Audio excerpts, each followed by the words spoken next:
How can import AutoCAD file in Archicad? It's simple and easy process.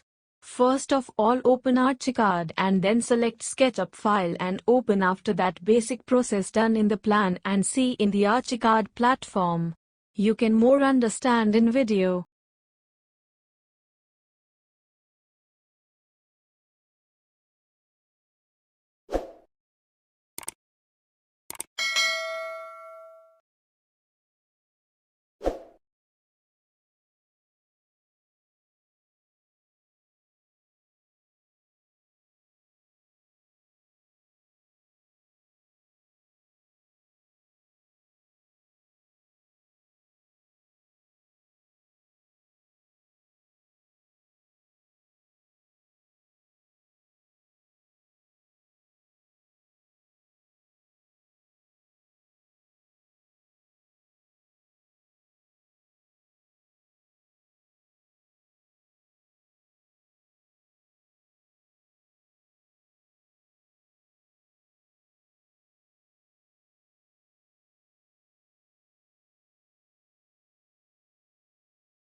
अगर आपको यह video पसंद है तो कृपया इस चैनल की सदस्यता लें और इस वीडियो को पसंद करें।